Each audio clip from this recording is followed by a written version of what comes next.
وبركاتك ورحمتك وغفرانك ورضوانك علي وعليهم، وأذهب عنهم الرجس وطهرهم تطهيرا.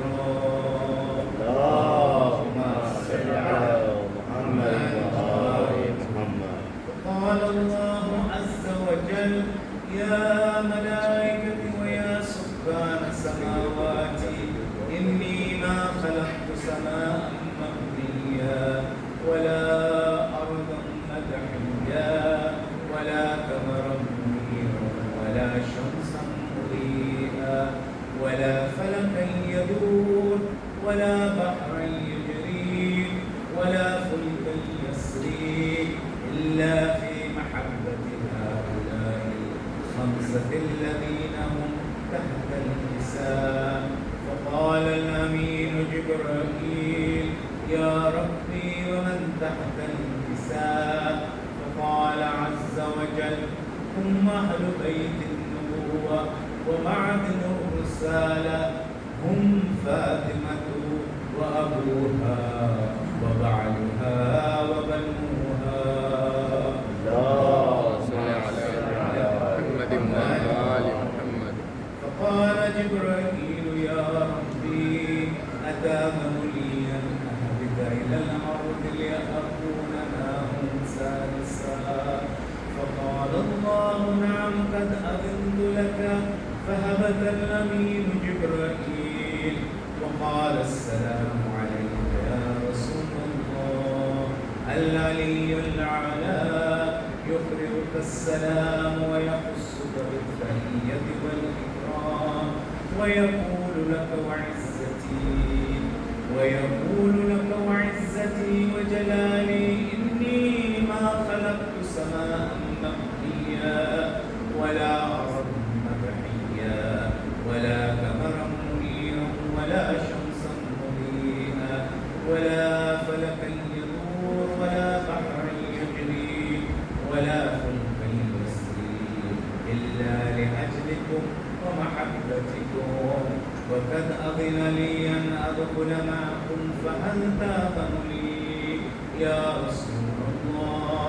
فقال رسول الله وعليك السلام: يا أمين وحي الله، إنه نعم قد أذنت لك. فدخل جبرائيل معنا تحت الحساب فقال لأبي: إن الله قد أوحى إليكم يقول: إنما يريد الله ليذهب عنكم الرجس أهل البيت ويطهركم تطهيرا. اللهم صل على محمد وآل محمد. فقال علي لأبي: يا رسول الله أخبرني ما لجلوسنا هذا تحت الحساب من الفضل عند الله. فقال النبي صلى الله عليه وآله: والذي بعثني من حق نبيا واصطفاني بالرسالة النجية ما ذكر خبرنا هذا في محفل من محافل أهل الأرض وفيه جمع من شيعتنا ومحبينا إلا ونزلت عليهم الرحمة وهفت بهم الملائكة واستغفرت لهم إلى أن يتفرقوا. فقال علي: إذا والله فزنا وفاز شيعتنا ورب الكعبة.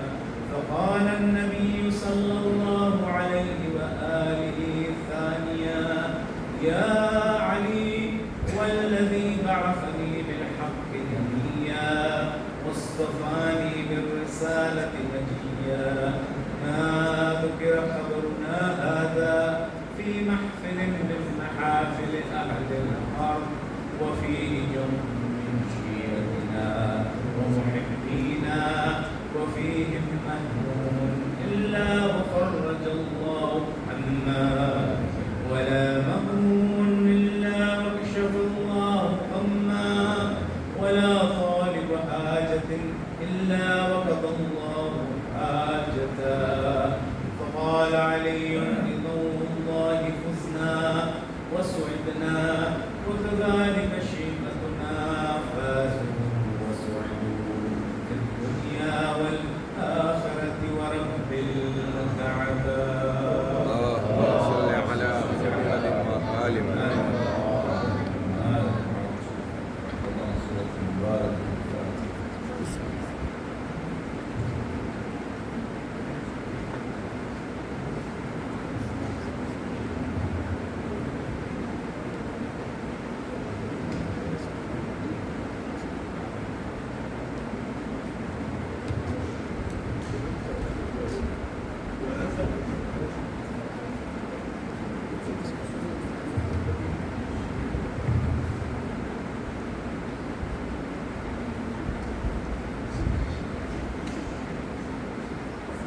محمد وآل محمد صلی اللہ صلی علی محمد وآل محمد. باد صبا جا کے یہ اموں کو بتانا پیاسی ہے سکینہ. باد صبا جا کے یہ اموں کو بتانا پیاسی ہے سکینہ. اس چھوٹے سے سن میں وہ ستم میں نے اٹھائے. اللہ کسی کو نہ یتیم ایسا بنائے. خود اپنے لہو میں کوئی بچی نہ نہائے. میں تم کو بلاتی رہی تم بھی تو نہ آئے. میں بن گئی باد اسلحینوں کا نشانہ پیاسی ہے سکینہ. ہے باد صبا جا کے یہ اموں کو بتانا پیاسی ہے سکینہ. گھر لوٹ کے جاتے ہیں ہر ایک شام پرندے. قسمت ملکی ہے میرے زنداں کے اندھیرے. کب تک میں جیوں گی یوں ہی اشکوں کے سہارے. لگتا ہے کہ مر جاؤں گی دور وطن سے. ہوگا نہ میسر مجھے گھر لوٹ کے جانا پیاسی ہے سکینہ. ہے باد صبا جا کے یہ اموں کو بتانا پیاسی ہے سکینہ. جس روز سے اصغر کو ملا بابا کا سینہ اس روز سے اموں نہیں سو پائی سکینہ. اس حال میں جاؤں گی میں کس طرح مدینہ. آ جائے مجھے موت ہے کس کام کا جینا. جاگی ہوں بہت آ کے چچا مجھ کو سلانا پیاسی ہے سکینہ.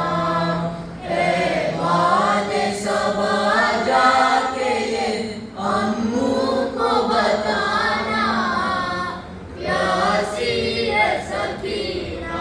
پانی کی طلب مجھ کو کھلاتی رہی ٹھوکر.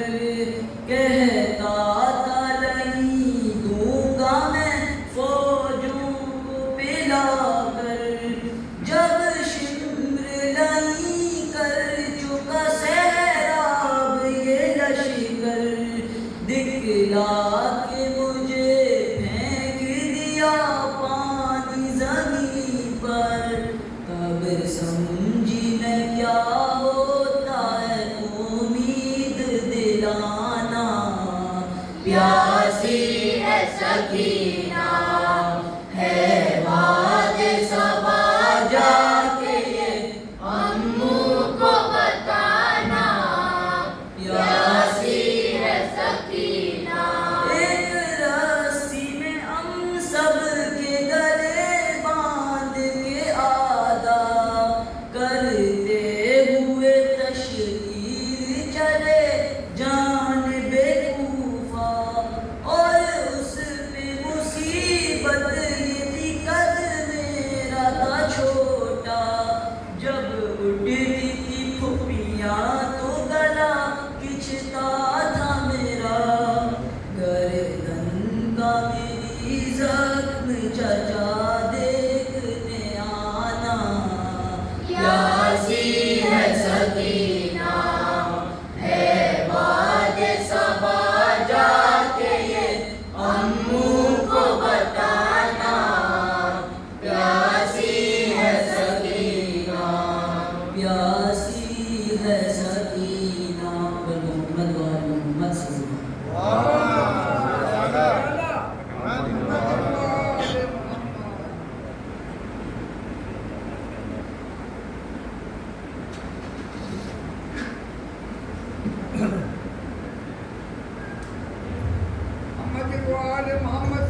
کا سکینہ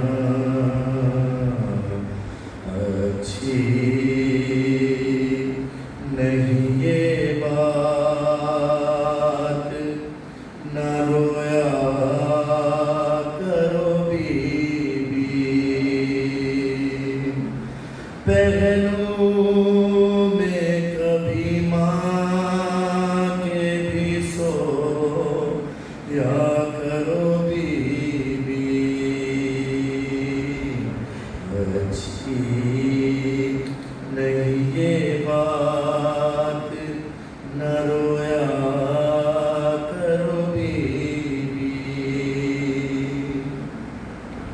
ارے کیا ہوئے کسی شب کو جو ہم گھر میں نہ آئے، تم غم کو نہ پاؤ، تمہیں غم بھی نہیں پائے، تڑپو گی نہیں درد سے وعدہ کرو بیوی،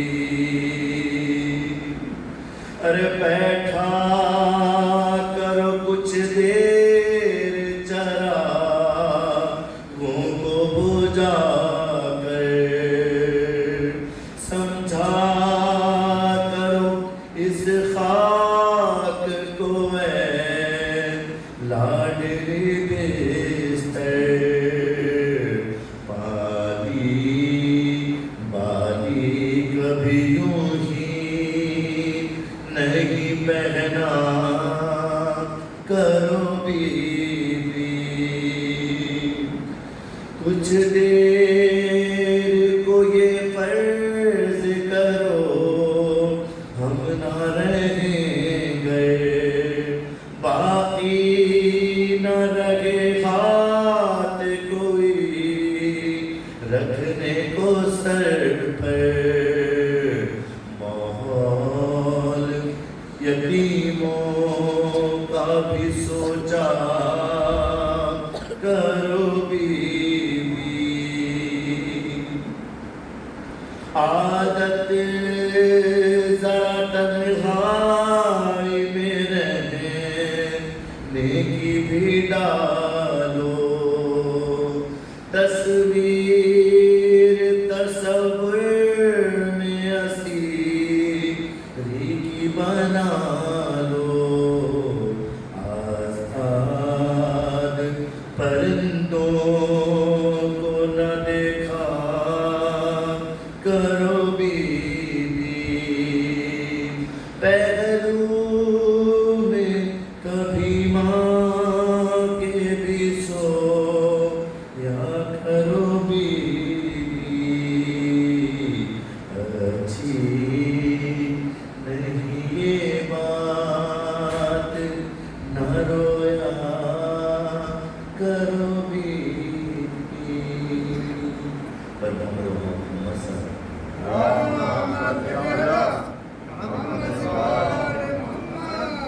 محمد آل محمد صلی اللہ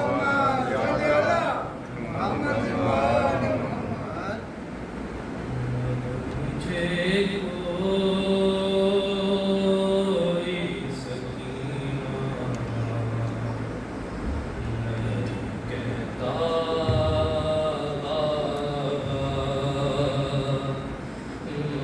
مجھے کوئی سکینہ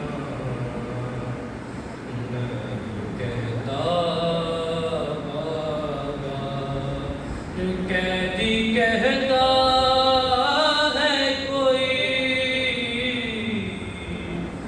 قیدی کہتا ہے کوئی، کوئی یتیماں بابا، اب مجھے کوئی سکینہ نہیں کہتا بابا، میں بیاں کیسے کروں اپنی مصیبت تم سے، کیا کروں اپنے تماچوں کی شکایت تم سے، ارے سنتی ہوں دادی نے کھایا تھا تماچا بابا، اب مجھے کوئی سکینہ نہیں کہتا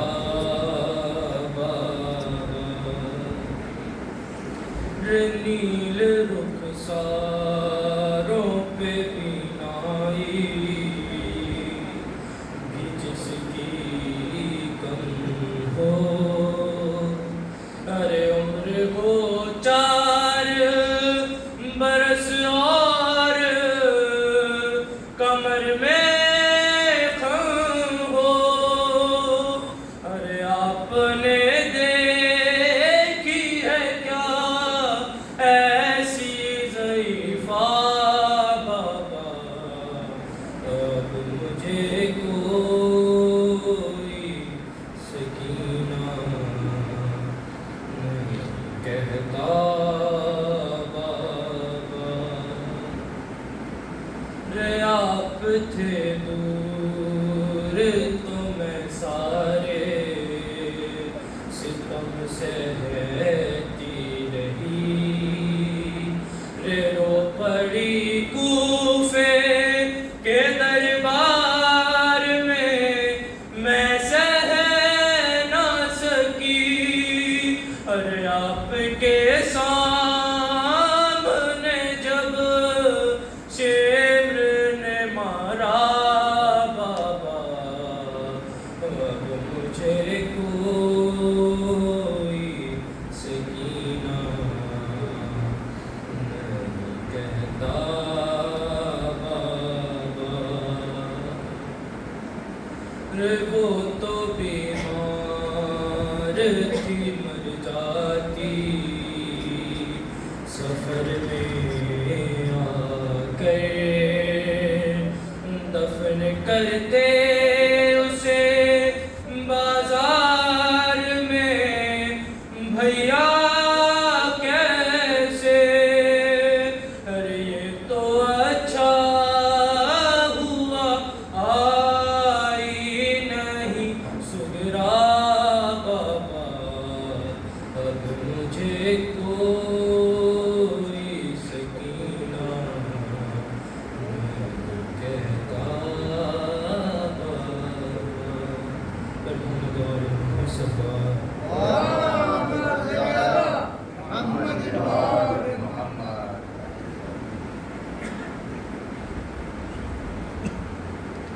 پر محمد وآل محمد بلند السلام.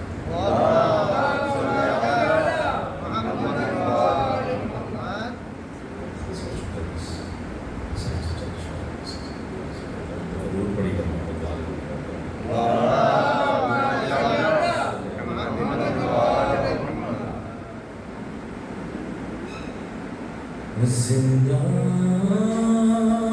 زندان کھل گیا ہے، سکینہ وطن چلو،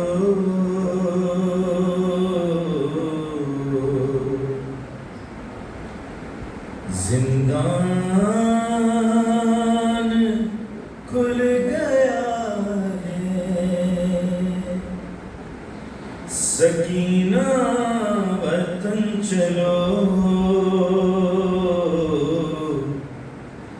سجاد کہہ کے گر پڑا، چھوٹی سی قبر پر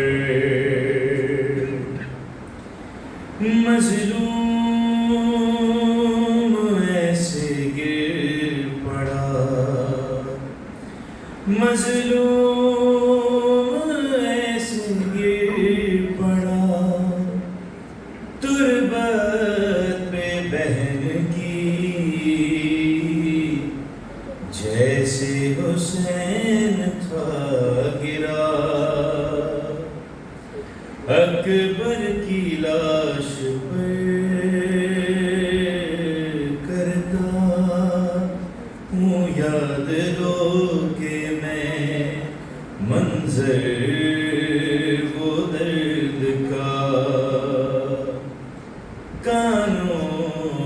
زخم پر جو تماچا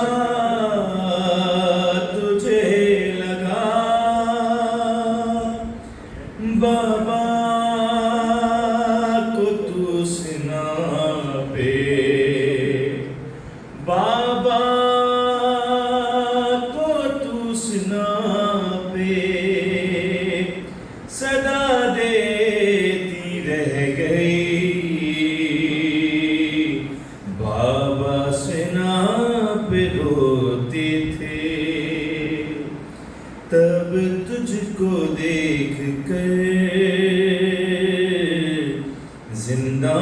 زندان کھل گیا ہے دیکھو نہیں رہی میرے ہاتھوں میں اب رسن جانے لگا ہے قافلہ اب لوٹ کر وطن لیکن تو بہن شام میں لیکن تو بہن شام میں قیدی رہ گئی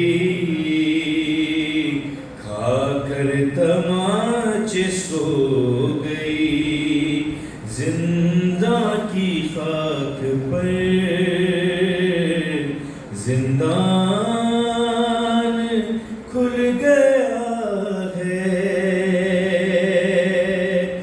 وہ رخصت حسین پہ زینب کا امتحان ایسا ہی آج پھر سے ہے زندان کا سما سجاد ہو رہا ہے سجاد ہو رہا ہے جدا ایسے بہن سے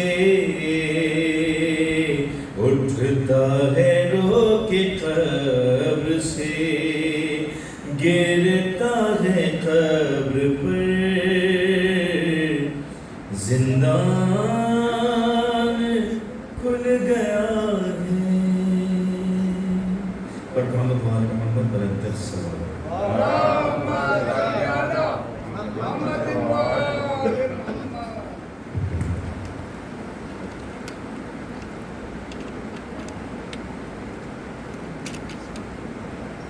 محمد وآل محمد صلوات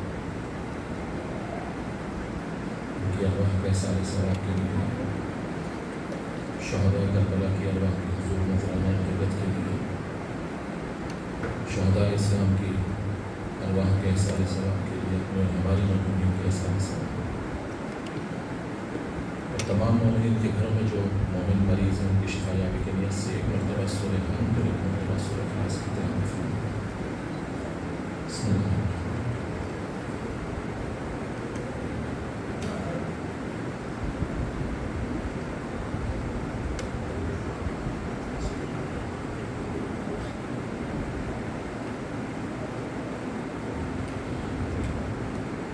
لا حول ولا قوة إلا بالله العلي العظيم حسبنا الله ونعم الوكيل نعم المولى ونعم النصير سبحان الله وما يشركون أعوذ بالله من الشيطان الرجيم بسم الله الرحمن الرحيم وبه نستعين وهو خير ناصر المؤمنين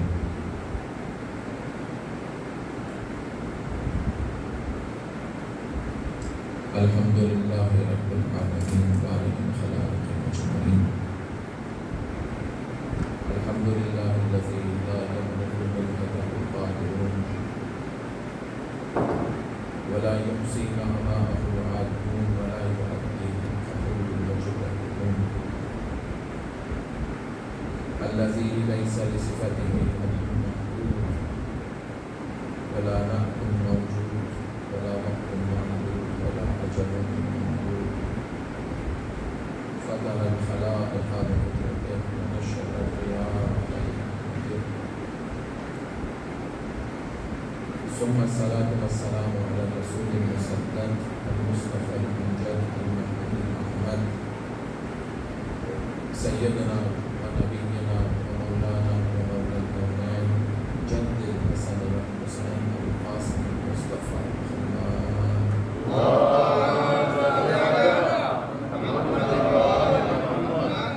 وعلى أهل بيته الطيبين الطاهرين المعصومين المظلومين المنتخبين المنتجبين سيما بقية الله في الأرض. أما بعد، قال الله تعالى في محكم كتابه: أعوذ بالله من الشيطان الرجيم، بسم الله الرحمن الرحيم. قل هذه سبيلي أدعو إلى الله على بصيرة أنا ومن اتبعني. صدق الله العظيم. صلاة الله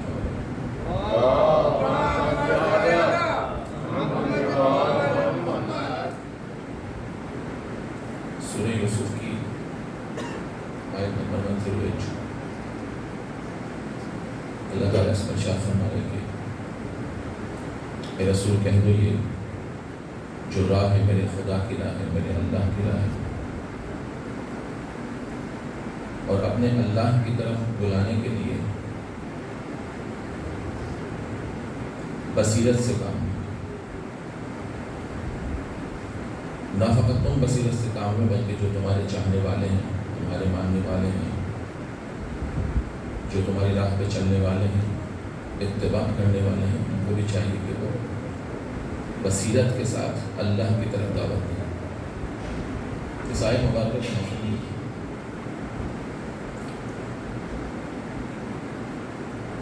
اسلامی تاریخ کی جو خورنگ داستان ہے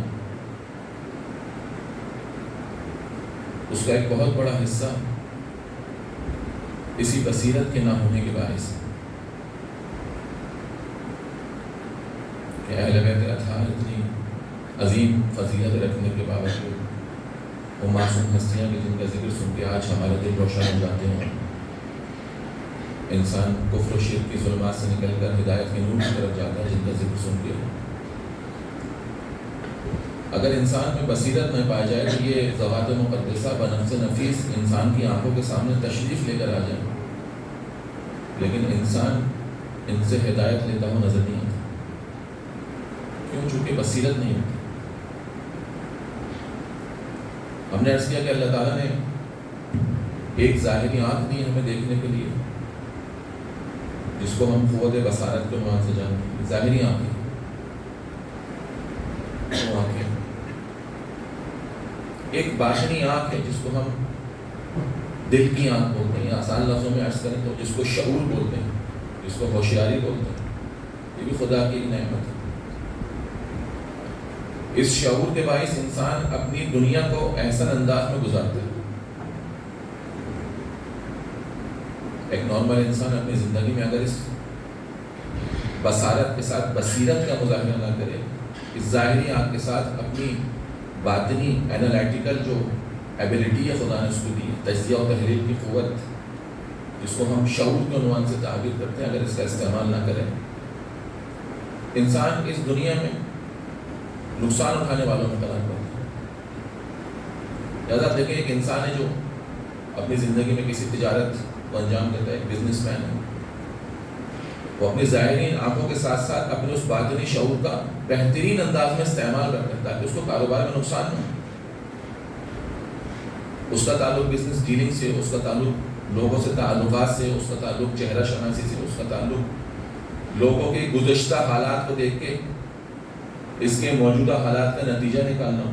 بزنس کے معاملے میں ایک انسان آمادہ نہیں ہوتا کہ جب تک کسی شخص سے متعلق اپنے اس باطنی شعور کو استعمال میں لا کر کسی یقینی نتیجے تک نہ پہنچ پائے، اس سے ڈیل کرے۔ انسان ایسا ائمہ تحلیل کی کوشش یہ تھی کہ ان کے چاہنے والوں میں یہ شعوری کیفیت دین کے معاملے میں بھی پیدا ہو، جس کی مثال ہم نے عرض کی کہ ائمہ تحریر میں جو مشکلات پیش آئیں اس کی ایک بہت بڑی وجہ یہی باطنی شعور کا نہ ہونا تھا جس کو ہم بصیرت کے عنوان سے یاد کرتے ہیں. محبت کرتے تھے ائمہ طاہرین سے، لیکن شعور کے نہ ہونے کی وجہ سے کیلکولیشنز خراب ہو گئی. شیطان ہی کر رہا ہوتا ہے، شیطان انسان کے برے اعمال کو اچھا اعمال سجا سنوار کر پیش کرتا ہے انسان کے سامنے. انسان کی بے دینی کو بہت اچھا بنا کے پیش کرتا ہے، انسان کو غفلت میں مبتلا کرتا ہے. وہ کس وجہ سے کر رہا ہوتا ہے؟ اسی وجہ سے کہ اس میں یہ جو شعور کی کیفیت ہے وہ انسان سے چھین لیتا ہے، انسان کو غفلت میں مبتلا کر دیتا ہے. امام سجاد جو دعائیں نقل ہوئی ہیں امام کی ہم تک پہنچی، اس میں سے ایک دعا میں امام فرماتے نظر آتا ہے کہ اللہم آتنی بصیرۃ فی دینک، اے خدا مجھے اپنے دین کے سلسلے میں بصیرت عنایت فرما. اب یہ کل کی مجلس کا عنوان تھا، لیکن چونکہ گفتگو تشنہ رہ گئی تھی تو انشاءاللہ کوشش کروں گا کہ اسی کے نکات کو آپ کی خدمت میں آج مکمل کر سکوں انشاءاللہ. بزرگ ترین مشکل یہ تھی ائمہ طاہرین کے زمانے میں کہ لوگوں کے پاس جو شعور ہونا چاہیے تھا وہ شعور نہیں تھا لوگوں، یا جن کے پاس تھا وہ اس کو استعمال نہیں کر رہے تھے. اب اس کے مختلف عوامل و اسباب تھے.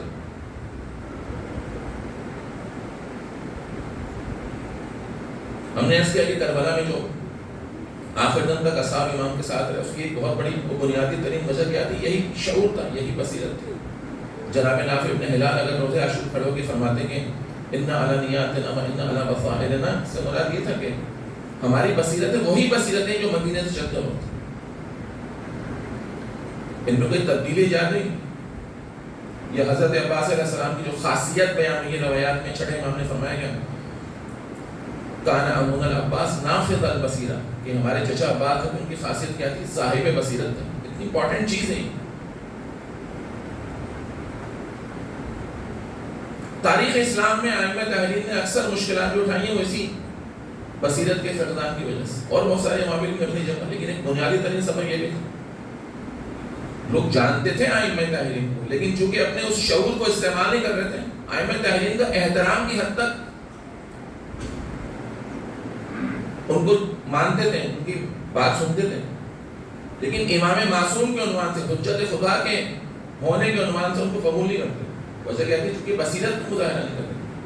فرزند رسول خدا ہیں، ان کے ہاتھ چومنے چاہیے، ان سے تبرک لینا چاہیے، ان سے دعا کرانی چاہیے، ان سے برکت لینی چاہیے. اس حد تک تو سب لوگ قبول کرتے تھے ائمہ طاہرین.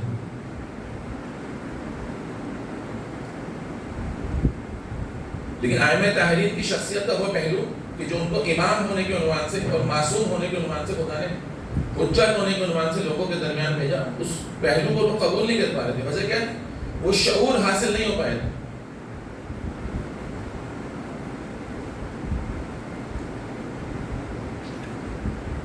لیکن جن افراد میں، جن اصحاب میں یہ شعور حاصل تھا، اس کی مثال ہم نے عرض کی جناب ابو حمزہ سمالی کی صورت میں.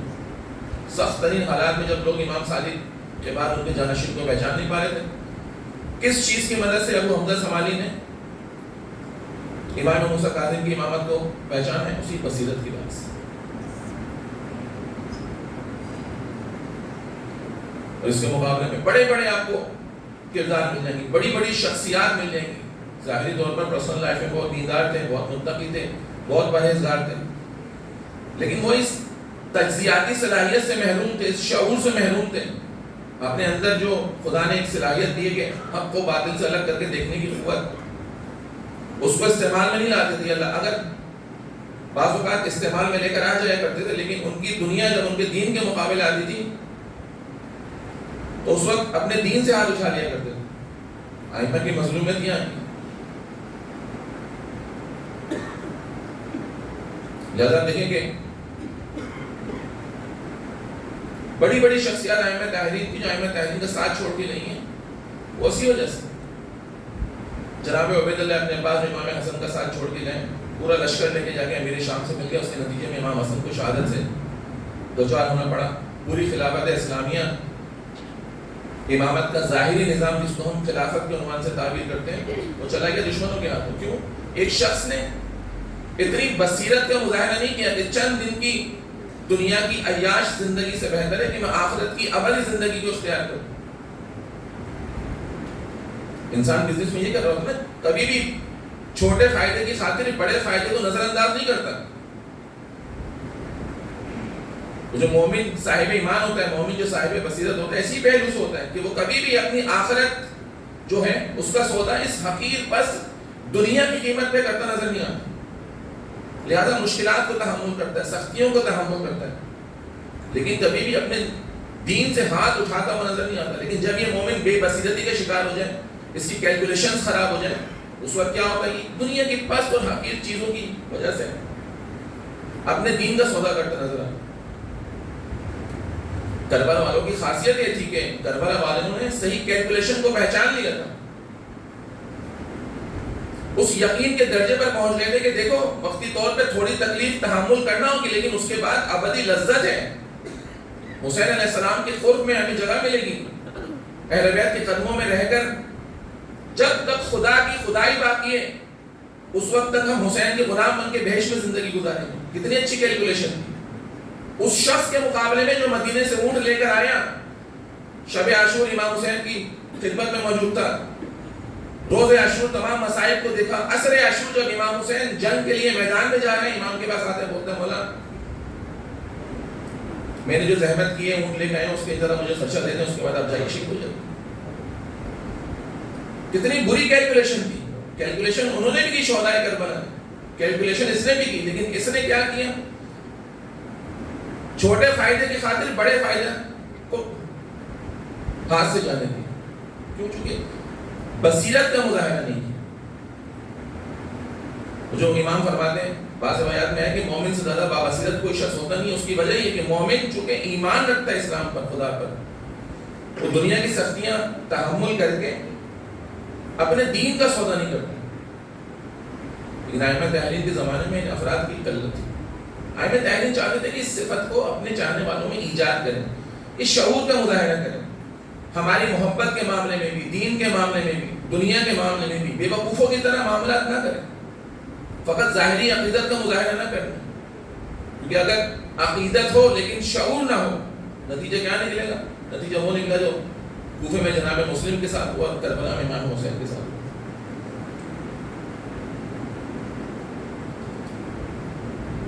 اس سے قبل آپ دیکھیں امیر المومنین کی زندگی عبرت سے بھری ہوئی زندگی ائمہ تحریر. صفین کے میدان میں امیر شام لشکر لے کے آگے امیر المومنین کے مقابلے. اسی جنگ صفین میں آپ کو امام علی کے بابصیرت اصحاب بھی مل جائیں گے اور امام علی کے بے بصیرت اصحاب بھی مل جائیں گے. بے بصیرت اصحاب ذوالقلع، یہ امام علی کی فوج کا سپاہی تھا، پروپیگیشن سے متاثر ہو کے چلا گیا امیر شام کے کیمپ میں. وہاں جا کے جو ہے وہ لڑائی کا ایک مرحلہ اس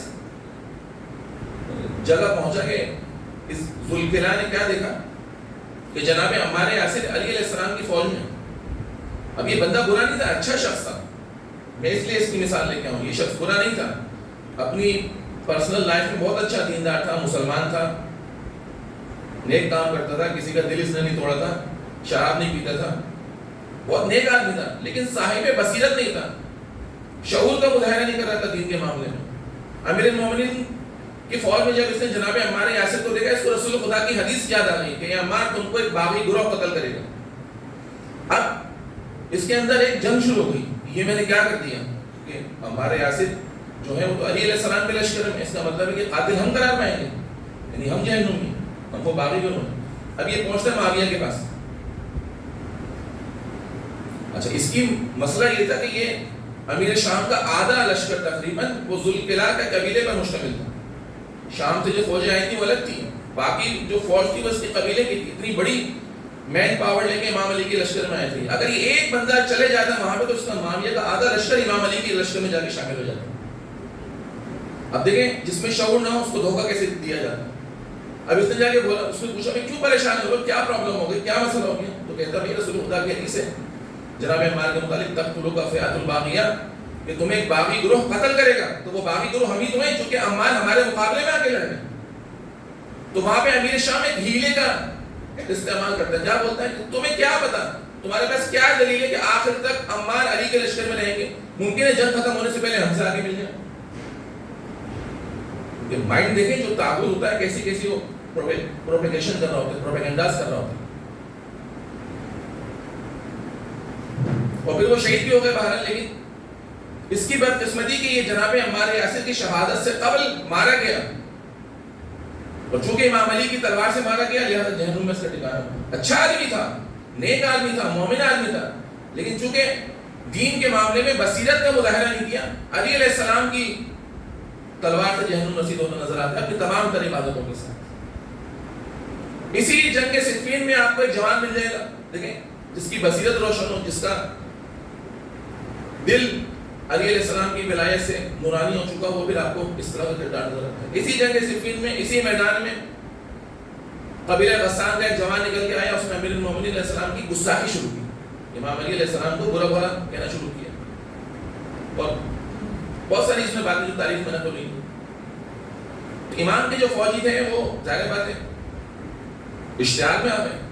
انہوں نے چاہا تلوار نکال کے کام تمام کریں کہ جناب حاشم بن عتبہ جو امام علی کی فوج کے ایک اہم رکن تھے، جوان تھے، جناب حاشم بن عتبہ آتے اور روک دیتے ہیں، صبر کرو ٹھہرو، بولتے ہیں یہ مولا کے انسلٹ کر رہے ہیں، مولا پہ تہمت لگا رہے ہیں، مولا پہ سب کو شتم کر رہے ہیں، رک جاؤ، مجھے اس سے کمیونیکیٹ کرنے دو.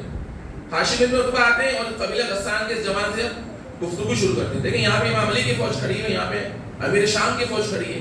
میدان جنگ میں شعور میں اضافہ کرتے نظر آ رہے ہیں امام علی کے سپاہی، چونکہ ان کو پتا تھا یہ شامی جو ہیں یہ پروپیگنڈا سے متاثر شدہ لوگ ہیں، شخصی طور پر اتنے برے نہیں تھے. جب بھی آپ دیکھیں امام سجاد علیہ السلام کے جناب زینب کبریٰ سلام اللہ علیہ کے جو خطبے آپ کو کوفے میں ملیں گے وہ اہل کوفہ کی مذمت میں ملیں گے. یہ جانتے تھے اہل بیت کو، ان کے مقام کو، ان کے مرتبے کو. انہوں نے امیر المومنین کو دیکھا تھا، انہوں نے امام حسن کی پوری زندگی دیکھی ہے، امام حسین کی پوری زندگی دیکھی ہے. یہ جانتے تھے خانوادہ کون سا خانوادہ ہے. لہٰذا امام سجاد اہل کوفہ کو تان کرتے ہوئے نظر آتے ہیں، اہل کوفہ پہ ٹونٹ کرتے ہوئے نظر آتے ہیں، اہل کوفہ کو متہم کرتے نظر آتے ہیں کہ تم ہم پہ لے ہو، اگر ہمیں تم نے قتل نہیں کیا تو کس نے کیا ہے. کیونکہ جانتے تھے ان پہ جو اہل بیت کے مقامات و مراتب تھے وہ مشخص تھے، وہ آیا تھے. لیکن دیکھیں یہی جناب زہرا کے امام سجاد جب شام میں جاتی ہیں وہاں پہ ایک خطبہ نہیں ملے گا جو اہل شام کی مذمت میں وارد ہو. وہاں پہ اپنا تعارف کراتے نظر آتے ہیں، دیکھو میں بنت علی ہوں، دیکھو جو مجھے جانتا ہے وہ جان لے، جو نہیں جانتا میں مکہ اور مدینہ کا بیٹا ہوں، میں صفا اور مروہ کا بیٹا ہوں، ہم خاندان رسالت ہیں، ہم اہل بیت عصمت و طہارت ہیں.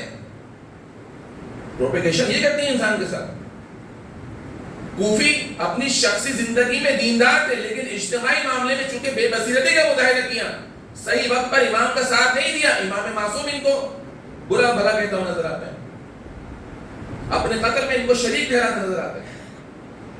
لیکن اس کے مقابلے میں شامی چونکہ اس وقت جو بنی امیہ کی اسٹیبلشمنٹ تھی خطرناک پروپیگنڈا تھا، اتنے عیار تھے، اتنے مکار تھے یہ لوگ. چھوٹے چھوٹے بچوں کو یہ یزیدی اسٹیبلشمنٹ، اس کا باپ جو تھا یزید کا، چھوٹے چھوٹے بچوں کو جو ہے گوسفند کے چھوٹے چھوٹے بچے لا کے دیا کرتا تھا. اب اس زمانے میں ظاہر بات ہے کھلونے تو نہیں ہوتے تھے ہمارے زمانے میں جو ہوتے ہیں، نہ فیس بک ہوتا تھا، نہ یوٹیوب ہوتا تھا کہ بچے کارٹون دیکھ سکیں، اینیمیشن دیکھ سکیں. اب دیکھیں یہ جو کوگنیٹو وار تھی، یہ جو ذہنوں کو تبدیل کرنے کی جنگ تھی، پہلے یہ انجام پائی، اس کے بعد قتل ائمہ علیہ السلام قرار پائے. سقیفہ بعد میں برپا ہوئی ہے، پہلے اس کے لیے گراؤنڈ بنایا گیا ہے، ذہنوں کو تبدیل کر کے. شخصیت کے مقابلے میں شخصیت لائی جاتی ہے، فکر کے مقابلے میں فکر لائی جاتی ہے، نعرے کے مقابلے میں نعرہ لایا جاتا ہے، فضیلت کے مقابلے میں فضیلت لائی جاتی ہے، حدیث کے مقابلے میں حدیث لائی جاتی ہے، حتیٰ آیت کے مقابلے میں آیت لائی جاتی ہے. اس بنو امیہ نے یہ کام کیا کہ وہ آیات قرآنی جو امیر المومنین کی شان میں نازل ہوئی تھی، لاکھوں دینار دے کر اس آیت کو ابن ملجم کے لیے مختص کرایا. یہ تاریخ اسلام ایسے تو لوگ یا امیر المومنین کو قتل یا امیر شام کیا کرتا تھا بچوں کی مائنڈ میکنگ کے لیے چھوٹے چھوٹے گوسفند کے بچے لا کے دیا کرتا تھا. اور جب بچہ اس سے عادی ہو جاتا تھا تو ایک دن اس کے فوجی یا اہلکار جو بھی تھے وہ آ کے اس بچے کو ذبح کر کے بھاگ جایا کرتے. اور جب صبح بچہ اٹھتا تھا پوچھتا تھا بھائی اس کو کس نے مارا ہے، تو کہا جاتا تھا کہ علی آئے تھے، یا بعض روایات کے مطابق علی نے فوجی بھیجے تھے، علی کے فوجیوں نے آگے اس کو جو ہے وہ بچے کو قتل کیا، تاکہ اس بچے کے دل میں بچپن ہی سے علی علیہ السلام کی نفرت کا بیج بویا جا سکے. پروپیگیشن ایسی ہوتی ہے جو ذہنوں کو تبدیل ایسے کیا جاتا ہے. جناب اقبال فرماتے ہیں نا ہندوستان میں جو ہمارے ساتھ کیا گیا ہندوستانی قوم کے ساتھ یہ تو کیا تھا جو نہ خوب بتدریج وہی خوب ہوا. آہستہ آہستہ آہستہ کر کے اس مقام پہ پہنچا دیا کہ جو ہماری جو ویلیوز تھی وہ ڈی ویلیوز میں تبدیل ہو گئی. وہ جو اقدار تھی ان کو تبدیل کر کے اقدار کے بجائے ان کو جو ہے وہ کچھ اور ہی بنا دیا گیا. اس زمانے میں یہ کام ائمہ تحریر کے زمانے میں ہوتا. اب شامیوں کے اگر دماغ خراب ہیں ائمہ تحریر جانتے تھے کہ یہ لوگ اتنے برے نہیں ہیں کیونکہ دیکھیں اسی شام میں آپ کو یزید کے دربار میں آوازیں بلند ہوتی نظر آئیں. یزید کے گھر میں جب بیویوں نے اپنا تعارف کرایا جب امام سجاد نے خطبہ دیا یزید کے گھر میں سب سے پہلی عزاداری شام میں یزید کے گھر میں برپا ہوئی. ہمیں سیکھنے کی ضرورت ہے. ہر شخص کو یہ کہہ کر کہ یہ ہمارے مخالف مکتب فکر سے تعلق رکھتا ہے یہ دشمن اہل بیت ہے یہ غلط ہے یہ شیطانی فکر ہے. ابھی جو کمپلیکیٹڈ زمانہ ہے جو تبلیغات کا ہجوم ہے ہمیں کیا پتا اس پہ کس شخص نے کیا کام کیا. اہل بیت کے فضائل اس تک پہنچے نہیں پہنچے یہ ہمارا کام ہے. جبھی تو ہم بولتے نہیں ہے امام حسین کی مجلس شیعوں کی مجلس نہیں ہے. شیعہ خادم ضرور ہے اس مجلس. اس کے دروازے دنیا کی ہر قوم کے لیے کھلے کہ لوگ آئیں اس فرش عذاب پہ بیٹھیں اپنی فکر کے دروازے کھولیں اہل بیت کے فضائل سنیں اہل بیت کے حقائق سنیں تاکہ اہل بیت سے نزدیک آئیں. ہم اتنی محنت کر کے اپنی جان پر کھیل کر امام حسین کا نام بلند کرنے کے لیے جلوس اپنے مراکز سے باہر لے کے نکلتے ہیں تاکہ دنیا کو بتا سکیں کربلا کیا تھی حسین کے ساتھ کیا کیا گیا. یہ ساری بصیرت کی تحریکیں ہیں عزیزان کرام جو ائمہ تحریر نے ہم تک پہنچائی. وہ جناب ہاشم بن عتبہ متوجہ تھے اس چیز کی جانب. وہ آتے بولتے ہیں رک جاؤ بھائی کیا مسئلہ. وہ آ کے جماعت سے کمیونیکیٹ کرتے ہیں کہ کیوں امیر المومنین کی شان میں گستاخی کرو. کہتے ہیں تمہارا تو تمہارا امیر ہوگا مومنوں کا امیر ہمارا امیر ہے جو شام میں اس وقت بیٹھا ہے. تمہارا امیر تو جو ہے بے نمازی ہے اور تم نماز نہیں پڑھتے تم لوگ دین سے خارج ہو تم لوگ دین سے فاسق ہو. وہ پروپیگنڈا تھا اس یزید اسٹیبلشمنٹ کی طرف سے. جب امام علی علیہ السلام شہید کیے گئے مسجد میں جب شام کا خبر پہنچی تو اہل شام نے تعجب کا اظہار کیا کہ علی علیہ السلام تو نماز پڑھتے نہیں تھے مسجد میں کرنے کیا گئے تھے. یہ پروپیگیشن. ابھی ہاشم بن عتبہ بہت ہوشیار آدمی تھے انہوں نے بصیرت کا مظاہرہ کیا. بولا ابھی رک جاؤ اس سے بات کر لیں. کہتے ہیں جب اس نے یہ بولا کہ تمہارا جو امیر ہے وہ بے نمازی ہے وہ نماز نہیں پڑھتا تو قبائل صحابہ جو تھے امام علی علیہ السلام کو ان کو بلایا آگے بلایا اور ان کے ماتھے پہ پڑے ہوئے سجدے کے نشان دیکھ کے اس کو تعارف کرایا کہ دیکھو جس کے چاہنے والوں کی نماز کا یہ عالم ہے تو وہ خود کس مرتبے کی نماز ادا کرتا ہوگا. بہرحال وہ ایک واقعہ پورا تفصیل کے ساتھ وہ جوان شرمندہ ہو گیا جو ابھی آیا تھا علی علیہ السلام کے لشکر سے لڑنے کے لیے اور اتنا شجاع جوان تھا اتنا بہادر جوان تھا اپنی جان کی پرواہ نہیں کی. اپنی لشکر کی صفوں سے نکل کر امام علی کے لشکر کی صفوں کے قریب آ کے امام علی پر سب کو شکن کرنے آیا تھا اپنا شرعی وظیفہ سمجھ کے. انہوں نے آ کے اس کی جو ہے وہ ذہنی الجھنوں کو دور کیا. وہ جوان علی علیہ السلام کے لشکر میں علی کی محبت میں لڑتا ہوا شہید ہوا. بصیرت ہوگی جو انسان کو نجات دلاتی ہے. بصیرت نہ ہو تو انسان ابو موسیٰ اشعری کی طرح ہوتا ہے. پوری زندگی رسول خدا کی قدموں میں بیٹھ کے گزارتی. اس نے غدیر کو دیکھ لیا اس نے احد کو دیکھ لیا اس نے جو ہے خیبر کو دیکھ لیا اس نے خندق کو دیکھ لیا.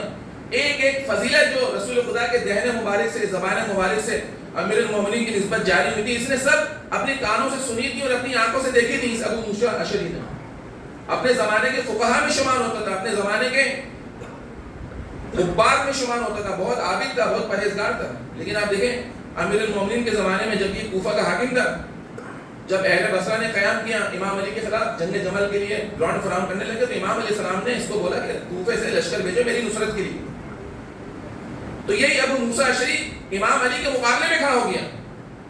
امام علی کی حکومت میں امام علی کا گورنر امام علی کے خلاف بات کرتے نظر آئے اور اہل کوفہ کو بولتا ہے کہ خبردار کہ تم نے اس فتنے میں حصہ لینے کی کوشش کی. یہ جو شبہ وہاں پہ میدان جنگ میں امام علی کی فوجیوں تک پہنچا تھا نا سپاہیوں تک پہنچا تھا کہ یار ایک طرف ام المومنین ہے اور ایک طرف امیر المومنین ہے بالآخر کیا کروں سمجھ میں نہیں آ رہا. یہ فتنہ ایجاد کرنے والے اس زمانے کے مولوی تھے اس زمانے کے فقہا تھے جنہوں نے نہ فقط یہ کہ خود بصیرت کا مظاہرہ نہیں کیا بلکہ اپنی اس بے بصیرتوں کو عوام میں لے کر آئے. نتیجہ کیا ہوا؟ کوفے سے لوگ امام علی کی نصرت کے لیے نہیں نکلے. یہ تاریخ کی عبرت ہے عزیزان کرام. ائمہ تحریر نے جتنا نقصان اپنے ہی چاہنے والوں کے ہاتھوں اس بے بصیرتی کی وجہ سے اٹھایا وہ بہت زیادہ بنسبت اس کے کہ دشمن کے ہاتھوں اٹھایا. چونکہ جب اپنے ہی جن لوگوں کو ساتھ دینا تھا ان لوگوں نے ساتھ نہیں دیا تو پھر تو یزید کی جرأت بڑھے گی کہ حسین کے خیام پہ حملہ کرے.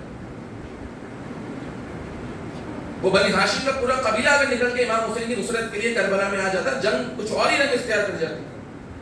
وہ کوفے کے بڑے بڑے سردار سلیمان ابن سورت خزائی جنہوں نے جناب مسلم کے ہاتھ پر بیعت کی تھی لیکن بعد میں جناب مسلم کو تنہا چھوڑ دیا, اگر یہ جناب مسلم کا ساتھ دے دیتے تو تاریخ کا نقشہ بدل چکا ہوگا. لیکن چونکہ ان بزرگان نے اس وقت جو ان کو اقدام کرنا تھا وہ نہیں کر سکے, اس بصیرت کا مظاہرہ نہیں کیا, اس تجزیاتی قوت جو خدا نے ان کے دل میں رکھی تھی اس کا مظاہرہ نہیں کیا, لہذا کیا ہوا؟ امام حسین کربلا میں شہید ہوتے نظر آئے. بصیرت یعنی حق و باطل میں تفریق کرنے کی صلاحیت ابتدائی سطح پہ تو ہر شخص کے پاس ہوتی ہے. وہ افراد جو جنہوں نے یزید کے بارے میں خبریں سنی تھی, جنہوں نے حسین کو اپنی آنکھوں سے دیکھا تھا, ان پہ مشخص تھا کہ حسین کون ہے, یزید کون ہے.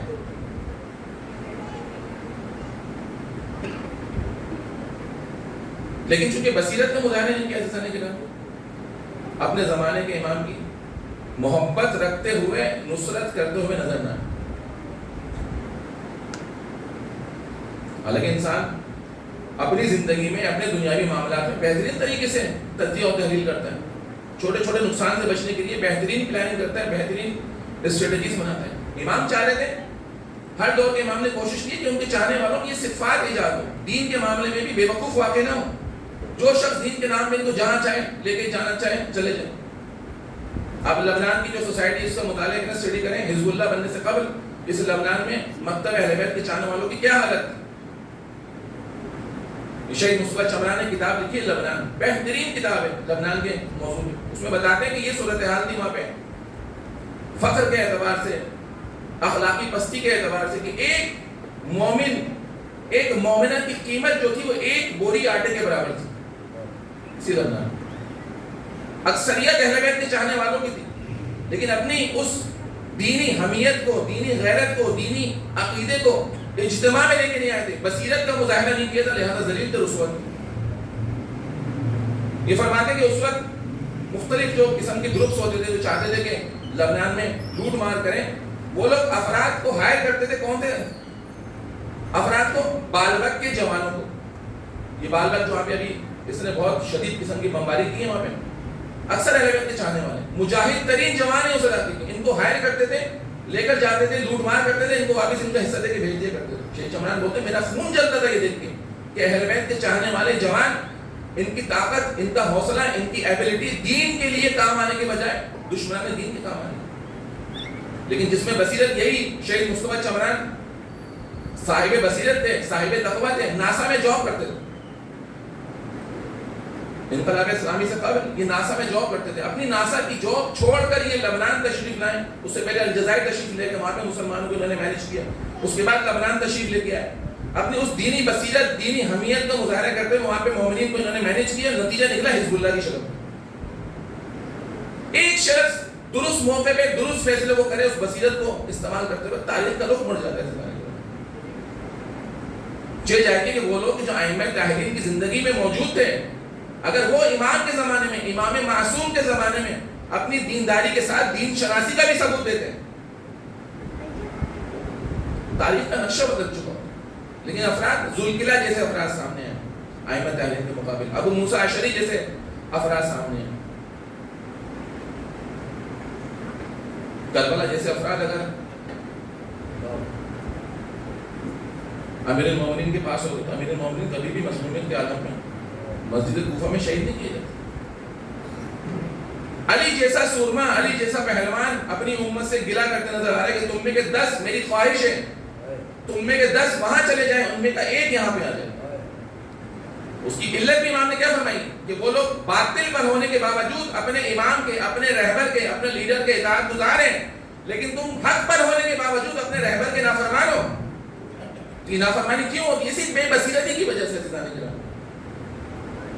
نتیجہ کیا ہوتا ہے کہ امام معصوم بھی لشکر لے کر میدان میں آ جائے، اس کو حکمیت کے ذریعے پرچم کو دینا پڑتا ہے باطل۔ حسین ابن علی علیہ السلام میدان کربلا میں آئے، ان کو اپنی جان بھی دینی پڑتی ہے، اپنی ناموس بھی قربان کرنی پڑتی ہے۔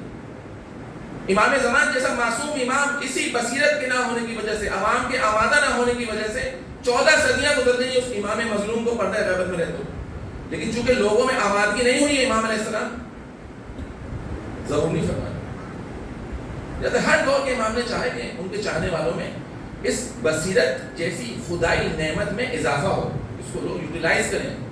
ابتدائی سطح کی بصیرت خدا نے قرار دی ہے ہر شخص میں،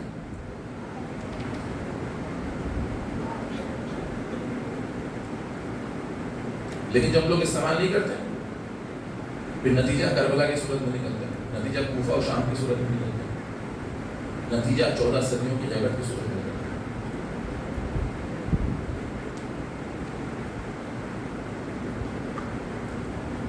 جب دین میں جو شعور کی بات کی گئی، اسی لیے کی گئی کہ ایک انسان شعور رکھتے ہوئے جو نماز ادا کرتا ہے، بصیرت کے ساتھ جو نماز ادا کرتا ہے، وہ اس نماز سے بہت مختلف ہے جو انسان بے شعور کے عالم ہے۔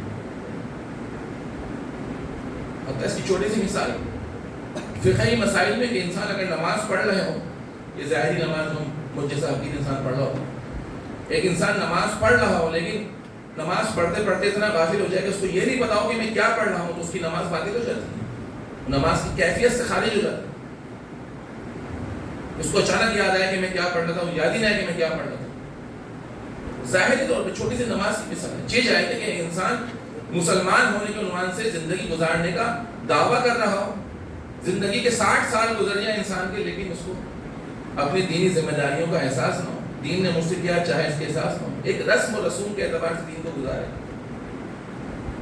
تو ایسے معاشروں میں چینج نہیں آ پاتا، ایسے معاشروں میں تبدیلی ایجاد نہیں ہو پاتی، صدیاں گزر جاتی ہیں، لوگ آتے ہیں تبدیل ہوتے ہیں چلے جاتے ہیں، سسٹم ڈیولپ نہیں ہو پاتے۔ لیکن جن معاشروں میں لوگ بصیرت کا مظاہرہ کرتے ہیں، پھر وہ معاشرے ایرانی معاشروں کی صورت میں سامنے آتے ہیں، وہ معاشرے لبنانی معاشروں کی صورت میں سامنے آتے ہیں، حتیٰ وہ معاشرے ہمارا ایک حد تک ہندوستانی معاشرے کی صورت میں سامنے آتے ہیں۔ یہ جو ہم نے انگریزوں سے آزادی حاصل کی ہے، یہ شعور کا نتیجہ تھا، یہ بصیرت کا نتیجہ تھا، ورنہ ان مغل بادشاہوں نے تو مسلمان قوم کو دبا کے رکھا ہوا، لیکن تھوڑے سے شعور کا مظاہرہ کیا، تھوڑی سی بصیرت کا مظاہرہ کیا۔ دیکھیں سالوں سے جو ظالم ہندوستانی حکومت کا استحصال کر رہے تھے، ہندوستانی مسلمانوں کا استحصال کر رہے تھے، ان کو مار کے نکالا، لیکن بعد میں دوبارہ اس قوم کو خواب غفلت میں سلا دیا گیا، اب دوبارہ ہمارے ملکوں کا وہی حال ہے۔ جو قومیں شعور کا مظاہرہ نہ کریں ان کا دین تو کیا، ان کی دنیا بھی خراب ہوتی ہے، اور جو قومیں دین کے معاملے میں خاص طور پہ شعور کا مظاہرہ کرتی ہیں، بصیرت کا مظاہرہ کرتی ہیں، ان کی آخرت کا تو خدا نے وعدہ کیا، ان کی دنیا بھی بہشت بن کر سامنے آتی۔ حسین ابن علی علیہ السلام کی خاصیت یہ تھی کہ اس گھر کے بچے ہوں، بوڑھے ہوں، جوان ہوں، تو اس بصیرت کے اعلیٰ مقام پر فائز تھے۔ رستے کی تمام تر صعوبتیں دیکھنے کے باوجود، پریشانیاں دیکھنے کے باوجود، مظالم دیکھنے کے باوجود، اذیتیں اٹھانے کے باوجود، 4 سال کی بچی یتیموں، 4 سال کی یہ یتیمہ یزید کے سامنے، اس کے سپاہیوں کے سامنے التماس کرتی ہوئی نظر نہیں آتی۔ اتنی باشعور، اتنی صاحب بصیرت تھی یہ 4 سال کی بچی کہ اس کو پتا تھا کہ میرے والد گرامی نے، میرے بھائی نے، میرے چچا نے جس راہ میں جان قربان کی ہے، یہ راہ خدا کی راہ ہے، یہ شرف کی راہ ہے، یہ عزت کی راہ ہے، یہ کرامت کی راہ ہے۔ اس میں اذیت اٹھانا برداشت ہے، لیکن دشمنان دین کے سامنے ہاتھ ملانا برداشت ہے۔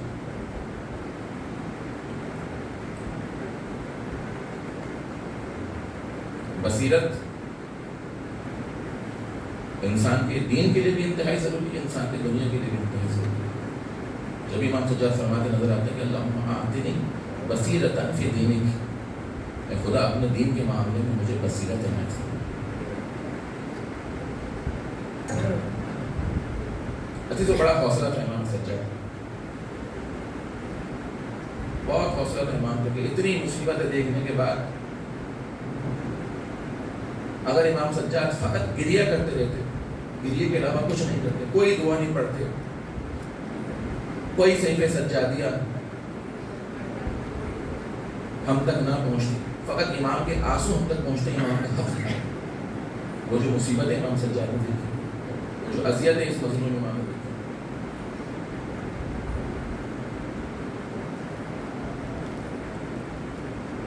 خانوادہ اہل بیت ایسا خانوادہ ہے عزیزوں، اس گھر کے مرد جب ان کی مشکلیں بیان کریں تو ایسی مشکلوں میں مبتلا نظر آتے ہیں جس کی مثال پوری دنیا میں نہیں ملتی۔ اس گھر کی خواتین ایسی ہیں کہ ان کی مشکلیں بیان کریں، ان کے مصائب بیان کریں، ان جیسی مصیبتیں کسی پر وارد نہیں ہیں۔ اس گھر کے بچے بھی ایسے ہی ہیں۔ اس گھر کے بچوں کی جب مصیبت بیان کی جائے، اس گھر کے بچوں کے جب مصائب بیان کیے جائیں، وہ مصیبتیں اس گھر کے بچوں پہ ٹوٹی ہیں جو دنیا میں کسی بچے پہ ٹوٹی نظر نہیں آتی۔ دنیا میں کہاں ملتی ہے مثال کے باپ کے مرنے کے بعد یتیمہ کے منہ پہ تماچے مارے جائیں؟ یہ مصیبت آپ کو اہل بیت کے گھرانے میں ملے گی۔ کہاں ملتی ہے مثال کے باپ کے مرنے کے بعد یتیمہ کے کانوں سے بالیاں چھینی جائیں؟ یہ مصیبت آپ کو حسین کے گھر میں ملے گی، یہ اہل بیت عصمت و طہارت کے گھر میں ملے گی۔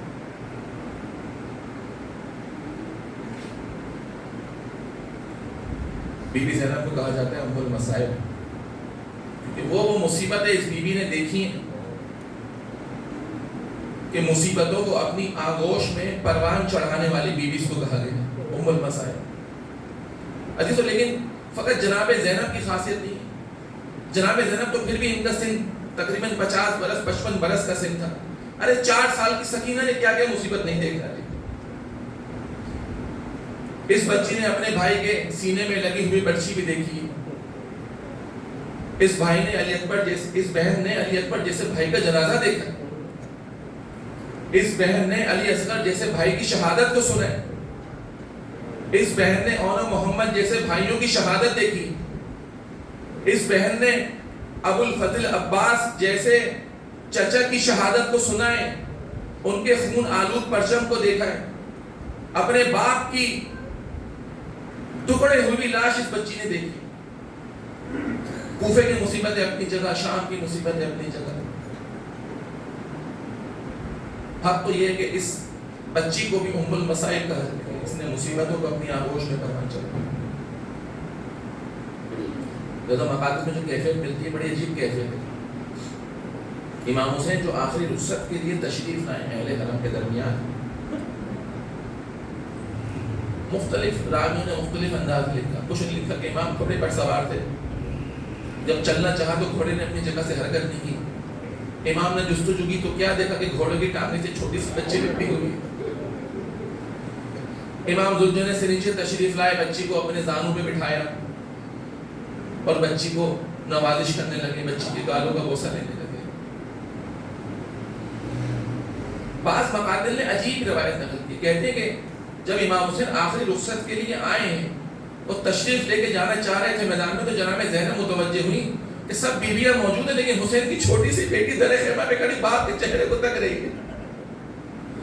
اس کیفیت پہ تھی چھوٹی سی بچی کے، اس کو شاید یقین نہیں آ رہا تھا کہ میرا باپ جس کے سینے پر میں سویا کرتی تھی اب وہ بھی جا رہا ہے اور میں آخری ملاقات ہے میری اپنے باپ سے۔ چونکہ صبح سے یہی تو دیکھ رہی تھی، جو بھی میدان میں گئے واپس نہیں آئے۔ امام حسین نے اس بچی کو بلایا، اپنے زانوں پہ بٹھایا، اس کے بوسے لیتے نظر آتے ہیں۔ امام علیہ السلام بچی کے، شاید بچی کے گالوں کا بوسہ لے رہے ہیں، ان کو پتا تھا نا بچی کے گالوں پر تماچے مارے جائیں گے، شاید بچی کے کانوں کا بوسہ لے رہے ہیں، امام کو پتا تھا کہ میرے بعد اس بچی کے کانوں سے گوشوارے چھیلے جائیں گے۔ چھوٹے بچوں کے دل بہت نازک ہوتے ہیں، تو حسین علیہ السلام خود بھی بچپن میں آخری رخصت لے چکے ہیں۔ کہاں لی تھی؟ ایک رخصت اپنے نانا سے لی تھی، ایک رخصت اپنی والدہ سے لی تھی۔ مقتل بیان کرتا ہے جناب سید ابن طاؤس روایت بیان کرتے ہیں کہ آخری وقت میں وقت شہادت پیغمبر اکرم نے امام حسین کو بلایا، اپنے سینے سے لپٹایا، سینے سے لپٹا کے یہ کیفیت تھی کہ رسول خدا روتے جا رہے ہیں، کبھی امام حسین کے ہاتھوں کا بوسہ لے رہے ہیں، کبھی امام حسین کے لبوں کا بوسہ لے رہے ہیں، کبھی امام حسین کے گلے کا بوسہ لے رہے ہیں، کبھی امام حسین کے سینے کا بوسہ لے رہے ہیں۔ ارے پوچھنے والے نے پوچھا یا رسول اللہ اتنے بوسے کیوں لے رہے ہیں؟ رسول خدا فرماتے ہیں اقبلوا موضع السیوف، ارے میں ان جگہوں کا بوسہ لے رہا ہوں جہاں پر تلواروں سے ضربیں ماری جائیں گی۔ حسین کو پتا تھا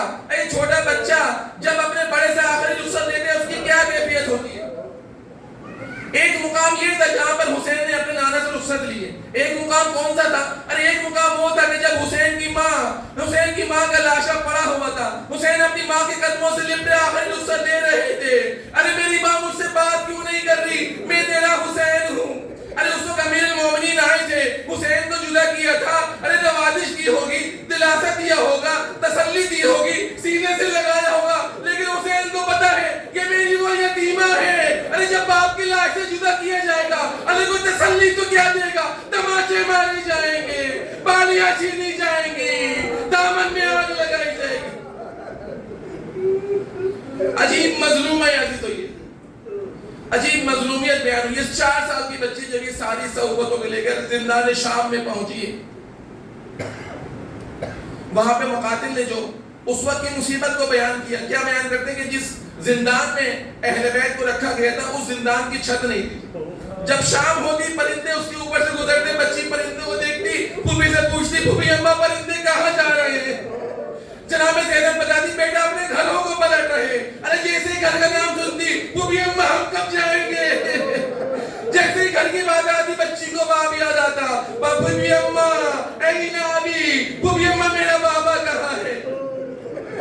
عزیزو ایسے ہی ایک موقع پر سکینہ بہت بے چین تھی, باپ کو تلاش کر رہی تھی, باپ کو یاد کر رہی تھی. زینب نے بڑی مشکل سے سلایا, ارے لیکن سو تو گئی. نصف شب جو گزری ہے, بچی چیخ مار کے اٹھتی ہے. زینب آگے بڑھی, سید سجاد آگے بڑھے, ارے خیر تو ہے بچی, کیا ہو گیا؟ ارے سکینہ رو رہی ہے, میں نے خواب میں بابا کو دیکھا, ابھی تو بابا میرے پاس تھے, مجھے اپنے بابا کے پاس جانا ہے. ارے جب چھوٹی کی بچی کے منہ سے باپ کا نام سنا, اہل حرم میں کوہرام برپا ہو گیا. ایسا کوہرام برپا ہوا, یزید پلید خواب سے بیدار ہو گیا. ارے کیا ماجرا ہے؟ کہا کہ حسین کی بچی باپ کو یاد کر رہی ہے. ارے اس نے حکم دیا, باپ کا سر لے جا کر بچی کو دے دو. تشت میں رکھ کے جب حسین کا سر لایا گیا, اہل حرم شاید سمجھے ہو بچی کو بہلانے کے لیے کچھ طعام بھیجا گیا ہے. ارے لیکن جب اس پہ سے کپڑا ہٹایا گیا, حسین کا کٹا ہوا سر, ارے چھوٹی سی بچی باپ کا کٹا ہوا سر دیکھ کے ارے منہ پیٹنے لگی. کس نے میرے بابا کے گلے پہ چھری چلائی؟ کس نے میرے بابا کو خون سے آغشتہ کیا؟ ارے روتے روتے بچی خاموش ہوئی. سید سجاد سمجھے بچی کو آرام آ گیا, اس کی ماں سمجھی بچی کو آرام آ گیا. ارے قریب آگے دیکھا, کیا دیکھا؟ سکینہ ایسی خاموش ہوئی, اب کبھی بولے گی نہیں. سکینہ شہید ہو گئی, زندان شام کی زینت بن چکی. الا لعنت اللہ علی القوم الظالمین وسيعلم الذين ظلموا أي منقلب ينقلبون قالوا إنا لله وإنا إليه راجعون. ما تمنون.